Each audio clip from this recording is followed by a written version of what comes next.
Hello Abhishek. First of all many congratulation, आप SBI PO में select हो गए हैं। First of all lots of congratulation to you and your family. Thank you sir, thank you very much sir.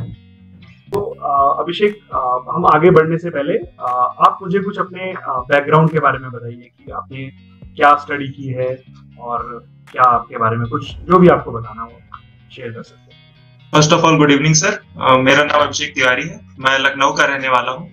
मैंने sir BTech in mechanical engineering किया है from Madan Mohan Malviya university of technology Gorakhpur से। 2019 से का पास आउट हूँ मैं, और सर उसके बाद से मैंने बैंकिंग की ही प्रिपरेशन की है sir.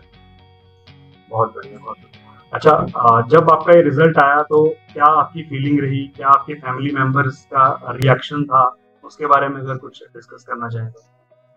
Sir basically family members तो बहुत खुश थे, क्योंकि सर काफी दिन बाद ऐसा रिजल्ट मिला था। काफी साल से मैं लगा हुआ था इसी फील्ड में, और माइन्यूट ऑफ एरर से या बहुत ही मार्जिन ऑफ मार्क्स से रुक जा रहा था मेरा। तो इस बार जब रिजल्ट आया तो स्पेशली मम्मी पापा काफी खुश रहे। उनका काफी योगदान रहा है मेरी जर्नी में, और काफी सपोर्ट रहा है उनका। तो सबसे ज्यादा वही लोग खुश रहे, और मतलब बहुत ही अच्छा एक्सपीरियंस था, क्योंकि पहली बार ऐसा कुछ एक्सपीरियंस किया था लाइफ में कि कुछ अचीव किया है। तो सर बहुत अच्छा एक्सपीरियंस था। ये होता ही है। मैं भी जब एसबीआई में सेलेक्ट हुआ था तो मेरा भी कुछ सेम ही केस था। खैर, अच्छा, तो मैं अब आपकी जो जर्नी है इसके बारे में डिस्कस करना चाहूंगा। तो Yes, sir. मैं आपसे ये पूछना चाहूंगा कि आपने अपनी जो स्पेशली एसबीआई पीओ की जो जर्नी है ये कैसे स्टार्ट, कैसे आपको लगा कि मुझे एसबीआई या बैंकिंग की तरफ जाना है? क्योंकि मैं देख पा रहा हूँ आपका जो बैकग्राउंड है वो इंजीनियरिंग बैकग्राउंड है, राइट?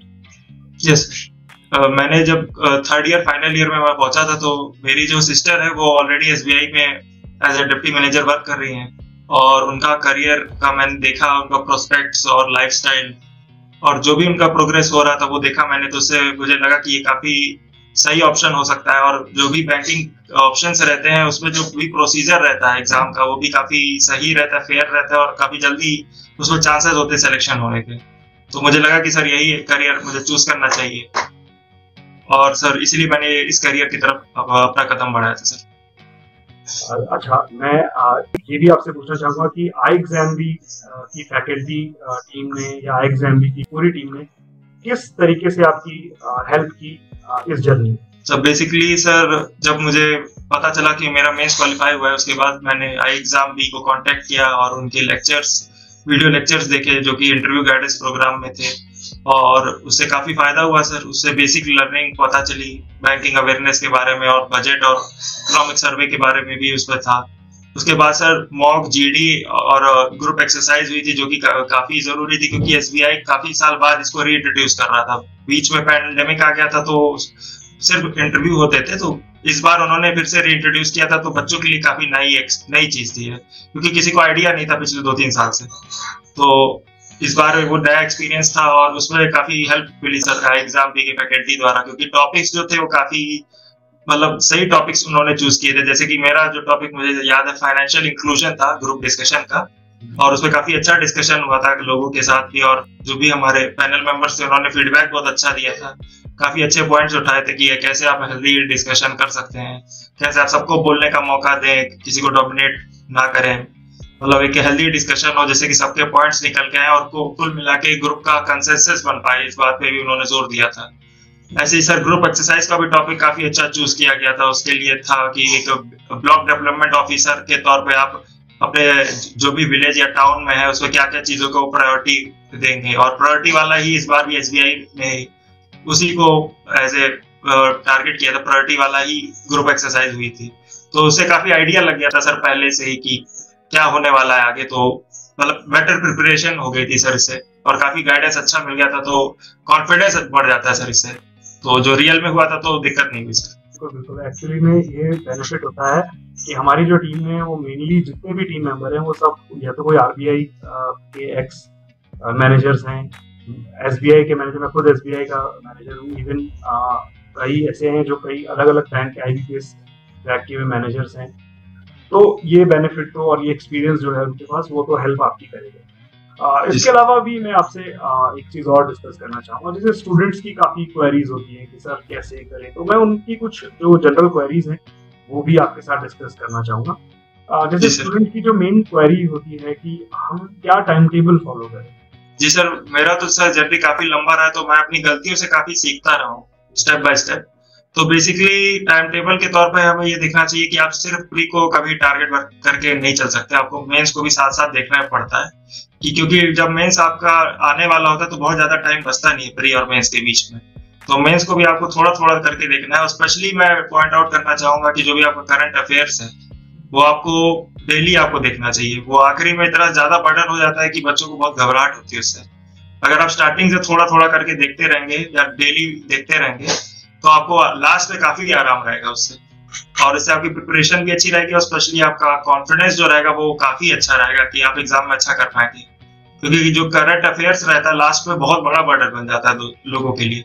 और मेरे साथ भी एक्चुअली पिछले अटेम्प्ट्स में यही रहा था कि करंट अफेयर्स काफी दिक्कत किया था मुझे, लेकिन बाद में मैंने ये किया कि मैं डेली करने लगा। तो लास्ट में मुझे ये लगा था कि अगर थोड़ा बहुत 19-20 बच भी गया तो भी कॉन्फिडेंस इतना रहता था कि वो एग्जाम में रिफ्लेक्ट हो जाता था सर। तो बेसिकली यही टाइम टेबल में आपको हर चीज को साथ में लेके चलना होगा कि हर सब्जेक्ट को थोड़ा थोड़ा टाइम दें, स्पेशली जनरल अवेयरनेस और बैंकिंग अवेयरनेस को भी अपने time table daily time table में जरूर इंक्लूड करना चाहिए। थोड़ा ही टाइम दें लेकिन जरूर उसको इंक्लूड करें। तो मैं भी बच्चों से यही कहता हूँ कि देखो फेलियर ही एक्चुअल सबसे बड़ा टीचर है हमारा, और जो इंसान अपने गलतियों से सीख गया, उसे ये पता चल गया कि अपनी गलतियों को कहाँ सुधारना है, तो वो अपने आप में सक्सेसफुल है। और जो आपने भी मुझे बताया वही मुझे देखने को भी मिल रहा है। कुछ बच्चों को ये होता है कि जैसे इंग्लिश जिनका थोड़ा वीक रहता है वो इंग्लिश में कैसे अपनी प्रिपरेशन करना है, ग्रामर जिनको नहीं आती, वोकैबुलरी नहीं आती, तो उनके लिए कुछ आपकी तरफ से कोई टिप्स हो तो। सर बेसिकली इंग्लिश मतलब मेरा बेसिकली इंग्लिश मीडियम से ही मैं पढ़ा था, तो स्टार्टिंग से थोड़ा स्ट्रॉन्ग पोर्शन रहा था, लेकिन लास्ट ईयर काफी सरप्राइज रहा था मैं, क्योंकि मेंस में मेरे इंग्लिश में काफी इसीलिए मिस्टेक्स हो गई थी और एरर हो गया था, जिस वजह से मेरे IBPS PO मेंस में मार्क्स काफी कम हो गए थे और फाइनल मेरिट लिस्ट से मैं 0.25 या 0.30 नंबर से बाहर हो गया था। तो मुझे लगा कि मेरा इंग्लिश की वजह से ही मेरा सिलेक्शन काफी रुक गया। तो उसके बाद से मैंने इंग्लिश को अपना पूरा बेसिक से पढ़ना स्टार्ट किया, उसके जितने भी रूल्स हैं उसको एक बार फिर से पढ़ा, और जो भी सवाल लगा सकता था जो कि एरर डिटेक्शन वाले हैं या फिर जो भी मतलब प्रैक्टिस कर सकता था, ज्यादा से ज्यादा प्रैक्टिस किया, क्योंकि मुझे पता चल गया था मेरा ये वीक पोर्शन यहाँ रह रहा है। कि मैंने ये नहीं सोचा कि मैं इंग्लिश मीडियम से हूँ तो क्या बेसिक से पढूं, लेकिन मुझे लगा कि इस वजह से मेरा रुका है, तो मैंने उसको बेसिक से ही पढ़ा और जो भी प्रैक्टिस कर सकता था ऑनलाइन माध्यम से या ऑफलाइन माध्यम से, रेनर मार्टिन से या वर्ड पावर में डीजी से, जिससे भी कर पाया उससे प्रैक्टिस किया। और इंग्लिश को मैंने इस बार काफी वर्क किया और उससे रिजल्ट में भी काफी इम्प्रूवमेंट हुआ सर। बिल्कुल, ये आपने बिल्कुल सही कही कि जब भी हमको अपनी किसी चीज को और स्ट्रॉन्ग करना होता है तो हम उसके बेसिक पे जितना जाएं उतना हमारे लिए बेनिफिट रहता है। बहुत सही बात है। अच्छा, एक और चीज, जैसे आपने मुझे बताया कि अभी IBPS में भी आप बहुत मतलब बिल्कुल जीरो ही मार्जिन से समझ लीजिए आप सेलेक्ट होते रह गए, तो ये जो फेलियर आते हैं लाइफ में, इनको कई एस्पिरेंट ऐसे होते हैं जो 2-3 अटेम्प्ट देते हैं वो नहीं हो पाते सेलेक्ट, वो क्लर्क भी क्वालिफाई नहीं कर पाते। इवन मैं भी बताऊं तो मैं SBI के क्लर्क में फेल हो गया था और SBI के PO में मैं सेलेक्ट हो गया। तो ऐसे फेलियर्स भी लाइफ में आते हैं, तो आपका जब ये फेलियर आया इतना बड़ा तो आपने उसे कैसे हैंडल किया?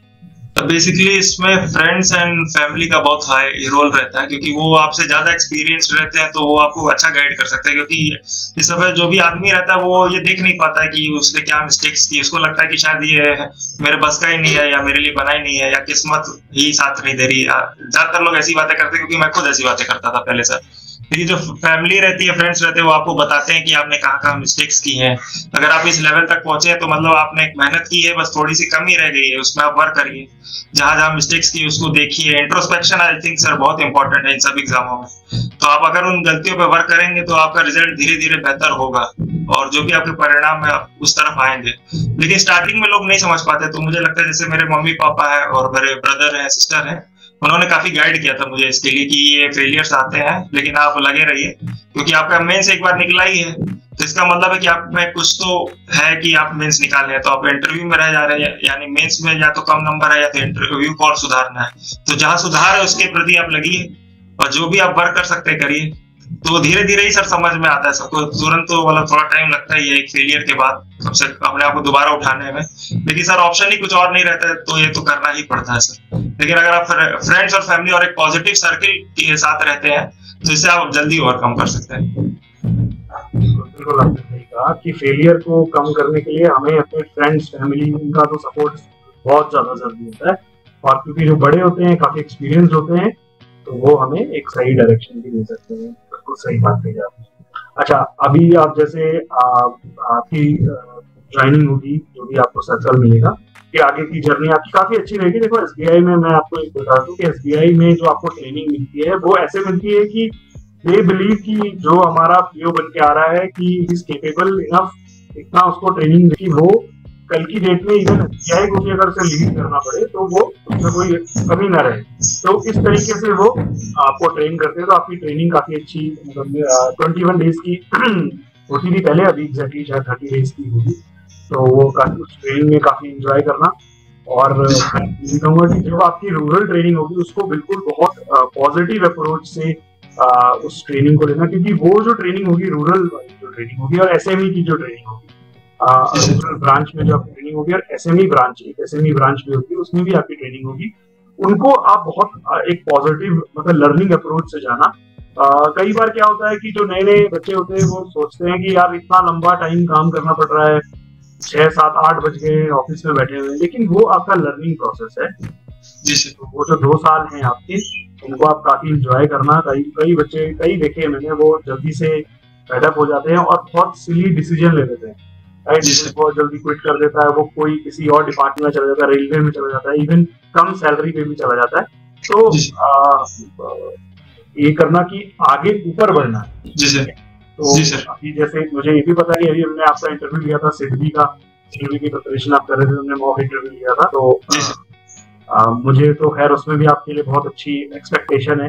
हो सकता है हम और सक्सेस स्टोरी अभी यहाँ पे करेंगे आप ही के साथ, ना सिडबी में आप क्वालिफाई हो जाए। बट जब तक है तब तक ये करो और आगे बढ़ते रहो। ऊपर की प्रोग्रेस देखो, स्काई इज द लिमिट किसी ने सही कहा है।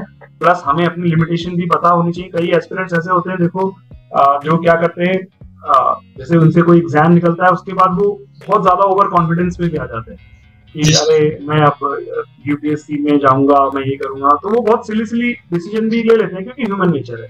तो मैं आपको बस ये सजेस्ट करूंगा कि अपनी पोटेंशियल हर किसी को पता होता है, आपको अपना पोटेंशियल पता होना चाहिए, प्लस एक सही गाइडेंस, प्लस एक सही प्लानिंग के साथ ही कोई डिसीजन अपनी लाइफ में लेना।